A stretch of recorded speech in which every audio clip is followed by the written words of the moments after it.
Dara, gipiso na. So di madugay, aspaltohon na gyud ni. Grabe ka power sa Davao.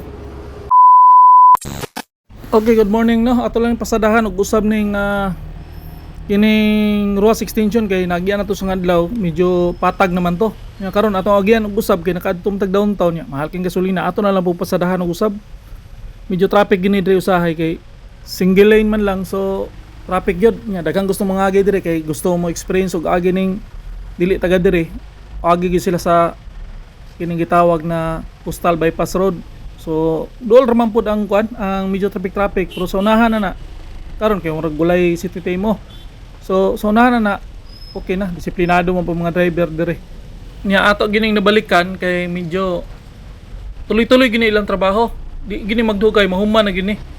Tao patag naman kay na nanagay mga balas dire Mga di pang tambak, mat pisunon na siguro ni kay wala naman. Clearing naman sila Patag na kayo pang tambak na ni siya, pang ready for kuan na ni siya. Asphalt, pang asphalt ba. Hawa na kayo. Bulldoze na sa unahan. Nara, pison. Sige, nagpison. So, itambak to, man pisonon. Na makuha gina nilang level aning kining previous na kining kuan, kining atong giagian mga kuan. Ready naman ang mga truck manay kargahan sa mga balas na gipang tambak no. Nya ini kuan na pisonon na. So siguro nasa mga 2 layer o 3 layer na mga asphalt. So para malibel gina no. Nya mahimo na siya og kanang gitawag na 2 lanes diya. Papasok pagawas 2 lanes nya. Dako man na kayo.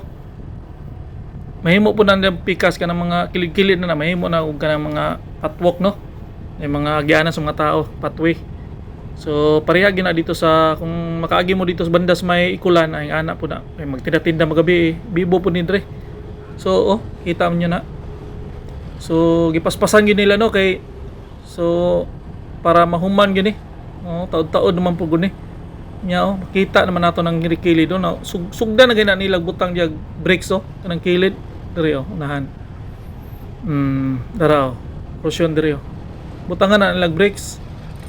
Taas-taas na po ganyan ilahang agid diri. Nya from time to time ato gining agian diri kung makaadto tag downtown no. Nya kung taas-taas patong oras ato gining naogo ni diri atong sorbihon ginadiag tarong para makita gid no. Nya udtong tutok man uli na ta kay pas initan nagdali man ta kay nami adtuon pod. So quick update lang ni no. Ato lang ning pasadahan kung matay time kay mahal king gasolina nya.